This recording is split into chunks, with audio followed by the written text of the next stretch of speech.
చాలామందికి తెలుసో లేదో నాకు తెలియదు కానీ పప్పు ఆవకాయ నెయ్యతో 10 కవడాలు తింటే పులుసు ఎందుకురా బుగ్గిలోకి అనేది ఒక పాత సామెత.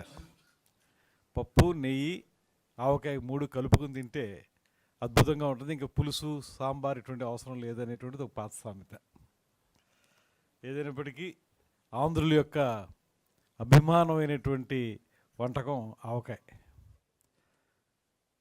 ఇక్కడ తొలి నుంచి కూడా ఒక గొప్పదైనటువంటి కళా సాంస్కృతిక వైభవం ఉన్నటువంటి ప్రాంతం ఆంధ్రప్రదేశ్.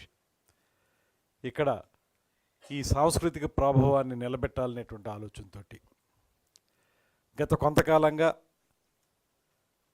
ఈ కళలకి ఏమాత్రం నోచుకోనేటువంటి పరిస్థితి నుంచి తిరిగి ఈ రాష్ట్రంలో కళలు మళ్ళీ ఫరిడి వెళ్ళాలనేటువంటి ఆలోచనతో ముఖ్యమంత్రి చంద్రబాబు నాయుడు గారు, ఉప ముఖ్యమంత్రి పవన్ కళ్యాణ్ గారు చేస్తున్నటువంటి స్ఫూర్తిదాయకమైనటువంటి ప్రయాణంలో భాగంగా ఆవకాయ అనేటువంటి కార్యక్రమాన్ని టీం వర్క్ వారితోటి కలిసి శ్యామ్ గారు వచ్చారు.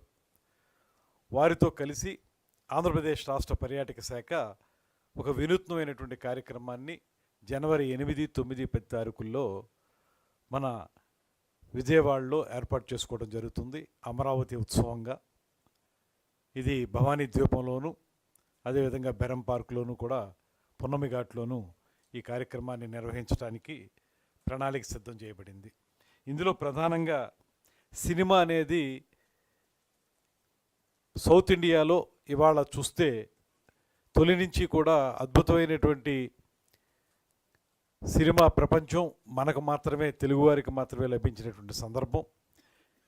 ఇవాళ చూస్తే పాన్ ఇండియా మూవీ కానీ పాన్ వరల్డ్ మూవీస్ కానీ 100% తెలుగువారికి సొంతమవుతున్నటువంటి ఈ సందర్భంలో సినిమా యొక్క పరిణామక్రమం ఎలా జరిగింది, సినిమా అనేది ఎలా ప్రారంభించబడింది, మూకీ యుగం నుంచి టాకీ యుగంలోకి ఎలా వచ్చింది, ఆ తర్వాత సినిమా రంగంలో వచ్చినటువంటి మార్పులు ఒక పక్కన, అదేవిధంగా పద్యం అనేటువంటి ఒక నాటకంలో ఒక రూపం కేవలం తెలుగువాడికి మాత్రమే సొంతమైనటువంటి పద్యం, ఆ పద్యం ఆ ఆలాపన మనకు మాత్రమే సొంతం, అటువంటి పద్యంతో కూడినటువంటి నాటకం, అదేవిధంగా మనకున్నటువంటి లిటరేచర్ సాహిత్య పరంపర, అనేక మంది లబ్ధప్రతిష్ఠులైనటువంటి కవులు అద్భుతమైనటువంటి కవిత్వాన్ని ఈ ప్రపంచానికి అందించినటువంటి సందర్భం ఒక పక్కన, అదేవిధంగా నృత్యం, కూచిపూడి నృత్యం మనకి సొంతమైనటువంటి కార్యక్రమం.